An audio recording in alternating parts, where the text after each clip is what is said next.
Batuk ialah reaksi pertahanan tubuh manusia, yang fungsinya adalah mengeluarkan lendir dan bahan-bahan lain di dalam tubuh, karena adanya alergi atau infeksi. Dokter spesialis anak menjelaskan, selama masih terdapat lendir atau bahan yang tidak seharusnya ada di saluran napas manusia, maka batuk akan terus menetap.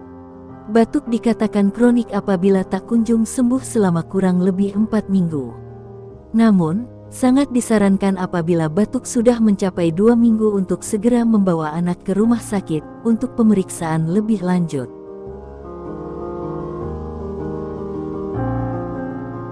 Batuk kronik bisa disebabkan karena sinusitis, infeksi, rinitis alergi,